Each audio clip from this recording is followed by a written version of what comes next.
नई है शुरुआत, अपने आप को अब रोक लो, अपनी पढ़ाई की हालात और अपने सपने को भी तोल लो। सुनो भाई अब हुई सवेरा, अपनी आंखें भी अब खोल लो, अपनी बंद किस्मत की हर दरवाज़ा अपनी मेहनत से तुम तोड़ दो। हेलो, मैं हूं राजेश। आज हम लोग पढ़ने जा रहे हैं क्लास 11th के बायोलॉजी बॉटनी में यूनिट नंबर 3, जिसका नाम है सेल यूनिट ऑफ लाइफ। उसमें हम लोग प्रोकैरियोटिक सेल के बारे में पढ़ रहे थे। तो प्रोकैरियोटिक सेल के अंदर आज हम लोग पढ़ेंगे जो उसका साइटोप्लाज्म होता है, उसमें जो सेल ऑर्गेनेल्स होते हैं, सेल के अंदर जो छोटे छोटे कंपोनेंट्स होता है, जो सेल के अंदर इंपॉर्टेंट फंक्शन करता है, बहुत बहुत महत्वपूर्ण काम करता है। जैसे कि सेल के अंदर जो है माइटोकॉन्ड्रिया होता है, एनर्जी बनाने का काम करता है। लाइसोसोम होता है, वो गंदगी है सेल के अंदर यदि बनता है तो उसे बाहर निकालने में मदद करता है। तो उसी तरह से सेल का जो कंपोनेंट्स होता है, जो साइटोप्लाज्म में फैला हुआ होता है, तैरते हुए रहता है, उसको हम लोग कहते हैं सेल ऑर्गेनेल्स। तो उसी तरीके से सेल ऑर्गेनेल्स के बारे में हम लोग आज पढ़ेंगे सेल प्रोकैरियोटिक सेल के अंदर। तो ये प्रोकैरियोटिक सेल है। प्रोकैरियोटिक सेल जो है ना, वो दो वर्ड से मिलकर बना हुआ है, प्रो और कैरियोटिक। प्रो मतलब होता है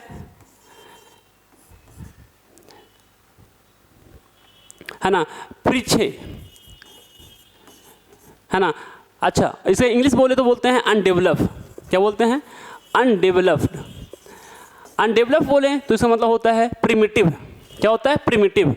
प्रो मतलब होता है प्रिमिटिव, मतलब पिछड़ा, पीछे का, इनिशियल स्टेज का, है ना। मतलब अनडेवलप्ड, पूरा पूरी विकसित नहीं रहता है, अनडिफाइंड रहता है ना। वो होता है प्रो के मतलब। और जो कैरियोटिक है वो मिलकर बना हुआ है कैरियोन से। किससे? कैरियोन। और इसका मतलब होता है न्यूक्लियस। क्या होता है? न्यूक्लियस। तो मतलब ये हुआ कि ऐसा सेल जिसका जो न्यूक्लियस होता है वो अनडिफाइन होता है, अनडेवलप होता है, विकसित नहीं होता है। या बोल सकते हैं कि जो न्यूक्लियर मटेरियल होता है, न्यूक्लियस के अंदर जो मटेरियल होता है वो तो होता है, लेकिन उसके ऊपर जो मेम्ब्रेन होता है ना, वो मेम्ब्रेन से बॉन्डेड नहीं रहता है। ठीक है। अच्छा, हम लोग प्रोकैरियोटिक सेल के अंदर जो सबसे बाहर वाला पार्ट होता है, जिसको हम लोग ग्लाइकोकैलिक्स कहते हैं, वो यदि मोटा वाला लेयर से बना हुआ रहता है, मोटा वाला लेयर से बना हुआ होता है, तो उसको हम लोग बोलते हैं कैप्सूल। ये है कैप्सूल। ये क्या है? कैप्सूल है। ठीक है। यानी कि मोटा लेयर रहेगा तो कैप्सूल, है ना।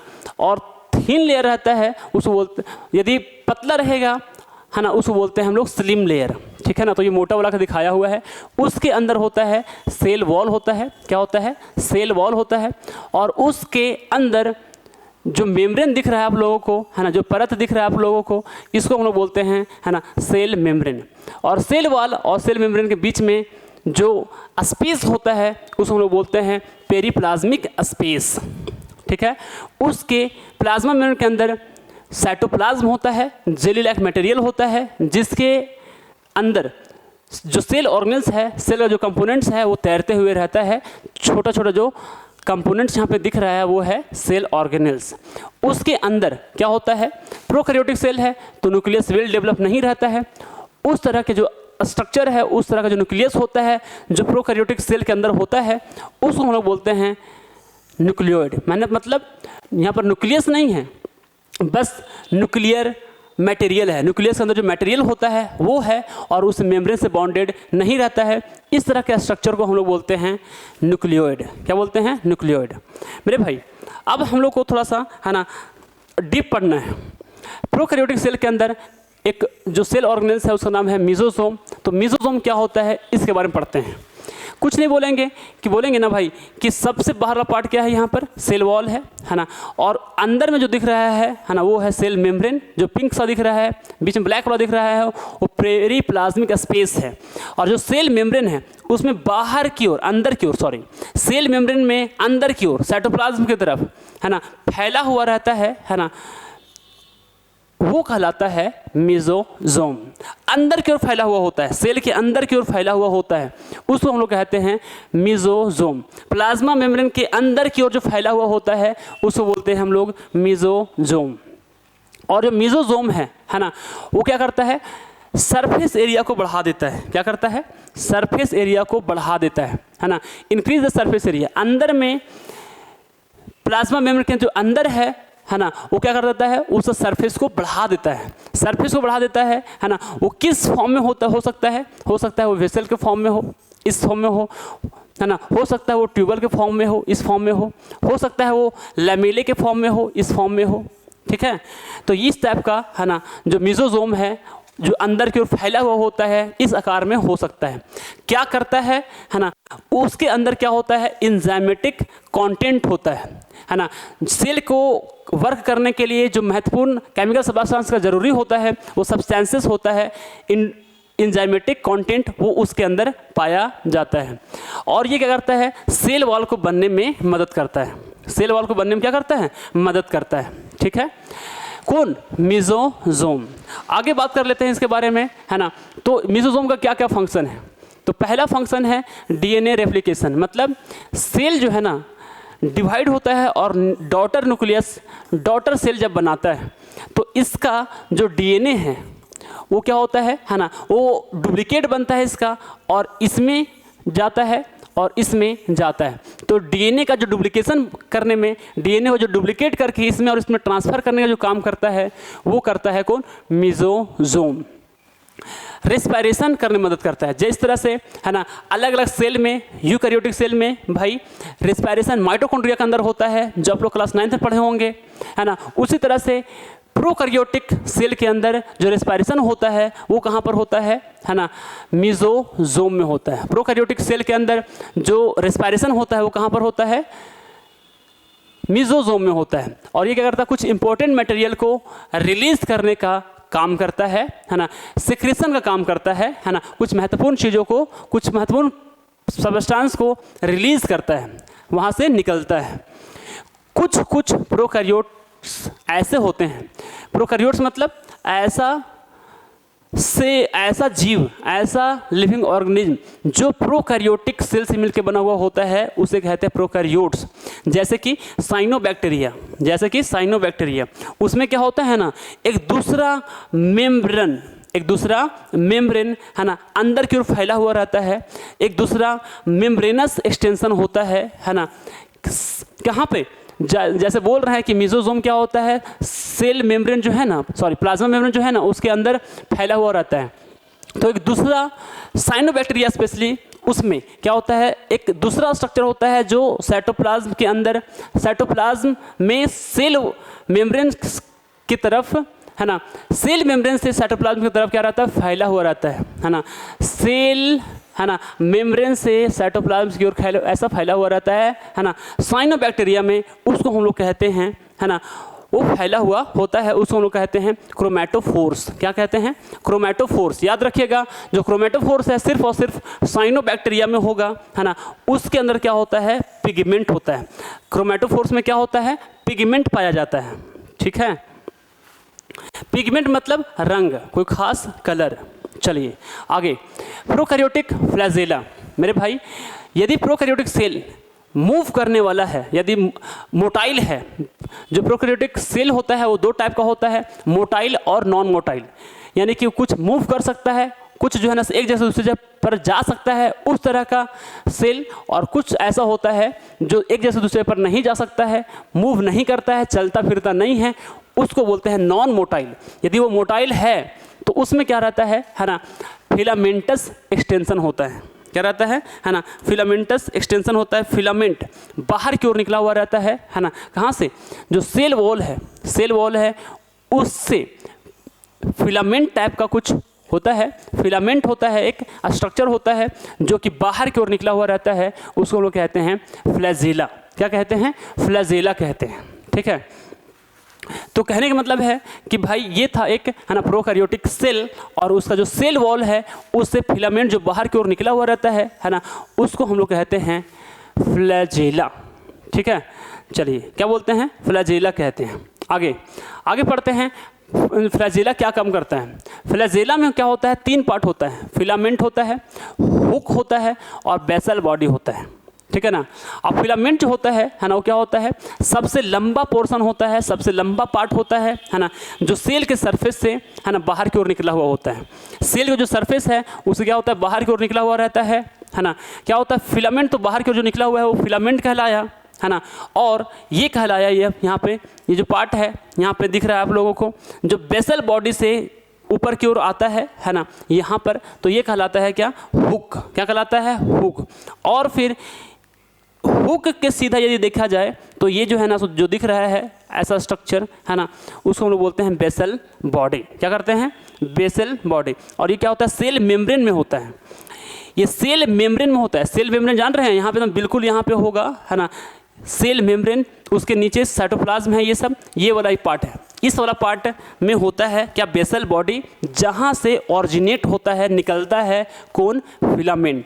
तो फिलामेंट निकलता है कहाँ से, सेल मेम्ब्रेन से, और वो ऊपर की ओर बढ़ता है ना, तो ये कहलाता है हुक।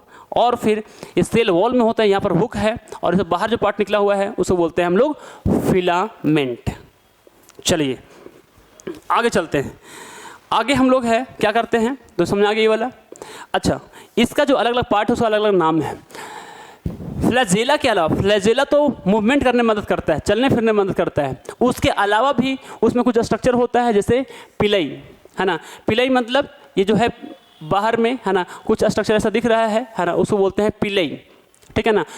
क्या होता है ना, जो पिलई होता है ना, वो क्या होता है ना, लंबा होता है ना, ट्यूब के जैसा स्ट्रक्चर होता है, और वो स्पेशल प्रोटीन से मिलकर के बना हुआ होता है। किससे, स्पेशल प्रोटीन से मिलकर बना हुआ होता है, ट्यूब लाइक स्ट्रक्चर होता है, उसको हम बोलते हैं पिलस है ना। सिंगल रहेगा तो पिलस, और प्लूरल रहेगा तो फिर बहुत सारा रहेगा तो एक साथ बोल सकते हैं पिलई। ठीक है। अच्छा, क्या बोले ना कि जो पिलई है और जो है ना फैम्ब्रिया है ना, वो क्या होता है, सरफेस में होता है, जो प्रोकैरियोटिक सेल है उसके सतह में होता है, लेकिन वो चलने फिरने में इसको कोई मदद नहीं करता है। ठीक है ना। अब फिम्ब्रिया क्या होता है, तो उसके बॉडी में छोटा छोटा सा फिलामेंट जो बाहर निकला हुआ रहता है ना, उसको हम लोग बोलते हैं फिम्ब्रिया। क्या बोलते हैं, फिम्ब्रिया। और ये क्या करता है, जब तैर रहा होता है पानी के धारा में, तो पत्थर वगैरह से चिपकने में क्या करता है, मदद करता है। या तो यदि वो होस्ट में इंटर किया, कोई दूसरा है ना सेल में इंटर करता है ना, तो उसके बॉडी में है ना क्या करता है, चिपकने में मदद करता है। चलिए आज हम लोग चलते हैं आगे है ना, किसके बारे में, प्रोकैरियोटिक राइबोसोम के बारे में। किसके बारे में, प्रोकैरियोटिक राइबोसोम के बारे में। तो प्रोकैरियोट्स में क्या होता है कि जो राइबोसोम्स होता है ना वो एसोसिएटेड विथ प्लाज्मा मेम्ब्रेन। किससे जुड़ा हुआ रहता है, प्लाज्मा मेम्ब्रेन से जुड़ा हुआ रहता है, सेल के प्लाज्मा मेम्ब्रेन से जुड़ा हुआ रहता है। बोले ना कि जो प्रोकैरियोट्स है, प्रोकैरियोटिक सेल से जो मिलकर बना हुआ होता है प्रोकैरियोट्स है ना, उसमें जो राइबोसोम होता है ना, वो प्लाज्मा मेम्ब्रेन से जुड़ा हुआ रहता है, सेल के प्लाज्मा मेम्ब्रेन से जुड़ा हुआ रहता है। ठीक है ना। क्या बोले ना कि जो राइबोसोम है ना, वो प्लाज्मा मेम्ब्रेन से अटैच रहता है ना, उससे एसोसिएटेड रहता है। अच्छा, प्रोकैरियोट्स में यानी कि जो जीव है ना प्रोकैरियोटिक सेल से मिलकर बना हुआ है ना, उसमें जो राइबोसोम है ना वो क्या होता है, प्लाज्मा मेम्ब्रेन से क्या होता है, जुड़ा हुआ रहता है। ठीक है। आगे यदि हम लोग देख लें उसका स्ट्रक्चर का है ना, तो क्या होता है, किसका है ना, राइबोसोम का। तो राइबोसोम जो होता है ना, सो भाई 15 नैनोमीटर है ना चौड़ा, और ऊंचा देखा जाए तो 20 नैनोमीटर होता है ना, ये इसका साइज है। और यदि सभी एक साथ मिल जाता है, बहुत सारा जो राइबोसोम है वो मिल करके एक यूनिट में काम करता है ना, 50S और फिर 30S का जो यूनिट होता है ना, जब वो प्रेजेंट होता है एक साथ मिल जाता है तो बन जाता है 70S प्रोकैरियोटिक राइबोसोम बन जाता है। बोले ना कि जो 30S है और जो 50S है वो भी क्या होता है, दो अलग अलग यूनिट होता है। किसका मतलब राइबोसोम का, और दोनों मिल जाता है तो 70S प्रोकैरियोटिक जो राइबोसोम है वो बना लेता है। ठीक है। जो राइबोसोम है वो क्या काम करता है, प्रोटीन बनाने में मदद करता है, याद रखिएगा है ना। एक ऐसा वो जगह है जहाँ पर मतलब कि प्रोकैरियोटिक सेल के अंदर वो पार्ट जहाँ पर प्रोटीन बनता है ना, वो जगह होता कौन है, वो पार्ट होता कौन है, वो सेल ऑर्गेनेल्स होता कौन है, राइबोसोम होता है। और राइबोसोम जो होता है ना, वो mRNA से जुड़ा हुआ होता है, mRNA से जुड़ा हुआ होता है। और ये जो है ना, सो एक चेन बना लेता है मिल करके। वो क्या होता है, बहुत सारा जो है ना राइबोसोम है, राइबोसोम मिल करके एक चेन बना लेता है ना। उस चेन को हम लोग कहते हैं पॉली राइबोसोम, या तो फिर उसको बोलते हैं पॉलीसोम कहते हैं। क्या कहते हैं, पॉलीसोम। तो ये मिल करके एक चेन बन गया, उसको हम लोग बोलते हैं पॉलीसोम। और जो पॉलीसोम रहता है ना, राइबोसोम का जो पॉलीसोम है ना, वो क्या करता है, आरएनए ट्रांसलेट द mRNA जो है उसको वो प्रोटीन में बदलने का काम करता है। यानी ये जो पॉलीसोम एक साथ जो मिल गया, बहुत सारा राइबोसोम, वो मिल करके है ना जो mRNA क्या करता है, उसको है ना प्रोटीन में बदलने का काम करता है। ठीक है, बहुत सारा ये जो राइबोसोम का ग्रुप है ना, वो जो एक चेन बना लिया है उसको बोलते हैं पॉलीसोम। और पॉलीसोम क्या करता है, mRNA को प्रोटीन में बदलने का काम करता है। चलिए आगे, एक छोटा सा बात है ना कि जो प्रोकैरियोट्स है उसमें कुछ खास होता है, कुछ यूनिक बात होता है ना, कुछ यूनिक पार्ट होता है ना, छोटा छोटा स्ट्रक्चर होता है, उसको बोलते हैं इंक्लूजन। और ये क्या करता है, जो इंक्लूजन होता है, ये जो पार्ट दिख रहा है इंक्लूजन, ये सब इंक्लूजन है। तो इंक्लूजन जो होता है ना, वो है ना साइटोप्लाज्म में फ्रीली पाया जाता है, तैरते हुए रहता है, और इसमें कोई मेम्ब्रेन से ये बॉन्डेड नहीं रहता है। इसके चारों तरफ है ना कोई परत नहीं होता है, कोई लेयर नहीं होता है। ठीक है, कौन कौन सा इसका एग्जाम्पल हो सकता है इंक्लूजन का, है ना, तो हो सकता है फॉस्फेट ग्रैन्यूल। फॉस्फेट का जो ग्रैन्यूल है वो फ्रीली तैरते हुए रहता है ना। साइनोफेसियन हो सकता है ना, साइनोफेसियन ग्रैन्यूल हो सकता है। और बोले कि ग्लाइकोजिन ग्रैन्यूल हो सकता है। चलिए आगे बढ़ते हैं और फिर हम लोग समझते हैं भाई इंक्लूजन जो होता है ना, इंक्लूजन है ना, वो ब्लू, ग्रीन, पर्पल और ग्रीन फोटोसिंथेटिक बैक्टीरिया में पाया जाता है। मतलब गैस वैक्यूल उसके एक होता है, जैसे ये है गैस वैक्यूल। तो ये जो गैस वैक्यूल है ना, वो क्या करता है, गैस वैक्यूल जो होता है वो सिर्फ और सिर्फ इसमें पाया जाता है ना, फोटोसिंथेटिक बैक्टीरिया में पाया जाता है। फोटोसिंथेटिक बैक्टीरिया जो है सो अलग अलग किस्म का हो सकता है, blue green photosynthetic bacteria, purple है ना photosynthetic bacteria, green photosynthetic bacteria हो सकता है। तो ये था पूरा का पूरा प्रोकैरियोटिक सेल के जो सेल ऑर्गेनेल्स है उसके बारे में डिटेल। मिलते हैं अगली वीडियो में अगले लेक्चर के साथ, अगले इंटरेस्टिंग वीडियो के साथ। आज का वीडियो यहीं पर करते हैं एंड। जय हिंद।